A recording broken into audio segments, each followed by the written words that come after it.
Sir வணக்கம் sir. வணக்கங்க. வணக்கம், வாழ்த்துக்கள். தற்போது தமிழகத்தில் ஏற்பட்டுள்ள இந்த தொகுதி பங்கீடு மற்றும் தேசிய அளவில் பல்வேறு அமைப்புகள், பல்வேறு கூட்டணிகள், காங்கிரஸ் கட்சியின் கூட்டணி மற்றும் அங்கு தேசிய ஜனநாயக கட்சியின் கூட்டணி, இங்கு இந்தியா கூட்டணியில் இஸ்லாமிய இயக்கங்கள் என்பது பல்வேறு தொகுப்புகளாக பிரிந்து நிற்கின்றன. இங்கு ஓவைசி தலைமையில் அணி ஒரு அணி தனியாக நிற்கிறது. இதுபோல் பல்வேறு மாநிலங்களிலும் இந்த இஸ்லாமிய அமைப்புகள் பிரிந்து ஒவ்வொரு கூட்டணியில் இருப்பதன் மூலமாக இந்த சிறுபான்மையினர் வாக்குகள் சிதறுவதற்கு அது வழிவகுத்து விடாது சார்? முதல்ல இப்போ சத்தியம் தொலைக்காட்சி நிர்வாகிகளுக்கும் நேயர்களுக்கும் இந்திய முஸ்லீம் லீகின் சார்பாக எனது இதயம் நிறைந்த நன்றியை, பாராட்டை, வாழ்த்தை தெரிவித்துக் கொள்கிறேன். அருமை சகோதரர் கேட்ட இந்த அற்புதமான கேள்வி, இந்தியாவில் இன்றைய தினத்தில் ஆர்எஸ்எஸ்காரர்கள் சொல்வது மாதிரி 25 கோடி முஸ்லீம்கள் இங்கே வாழ்கிறார்கள்.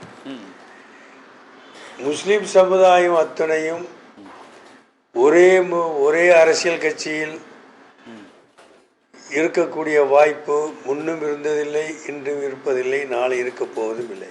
சரி, மற்ற சமுதாய மக்கள் எப்படி பல்வேறு கட்சிகள் இருக்கிறார்களோ அதே மாதிரி 25 கோடி முஸ்லிம் சமுதாய மக்களும் பல்வேறு இயக்கங்களில் இருக்கிறார்கள் என்பதில் எந்த சந்தேகம் கிடையாது.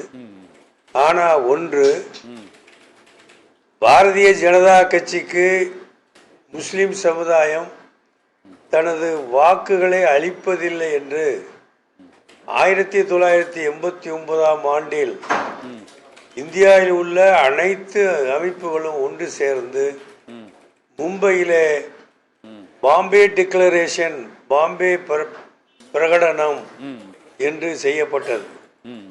அந்த பிரகடனம் அன்றிலிருந்து இன்று வரை தொடர்ந்து இருக்கிறது.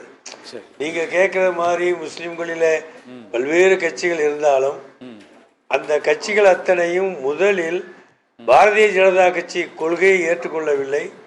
அவர்கள் இந்த நாட்டை மத ரீதியாக பிரிப்பதை ஒப்புக்கொள்ளவில்லை. அதனாலே 1989ஆம் ஆண்டிலே முதலில் வெளியிட்ட பாம்பே டிக்ளரேஷன், பாம்பே பிரகடனம் அன்றும் இருந்தது, இன்றும் இருக்கிறது, நிச்சயமாக நாளைக்கு இருக்கும். அந்த அடிப்படையிலே நீங்கள் கேள்வி கேட்டால் நான் உங்களுக்கு சொல்லக்கூடிய பதில், இந்தியாவில் வாழக்கூடிய 25 கோடி முஸ்லிம் சமுதாய மக்களும் எந்த கட்சியிலும் இருந்திருப்பார்கள், என்ன நிற்பார்கள். ஆனால் பாரதிய ஜனதா கட்சிக்கு வாக்களிக்க கூடாது என்று 1989ஆம் ஆண்டில் பாம்பேயில் எடுத்த அந்த பிரகடனம், தீர்மானம் அன்றும் இருந்தது, இன்றும் இருக்கிறது, நாளையும் இருக்கிறது.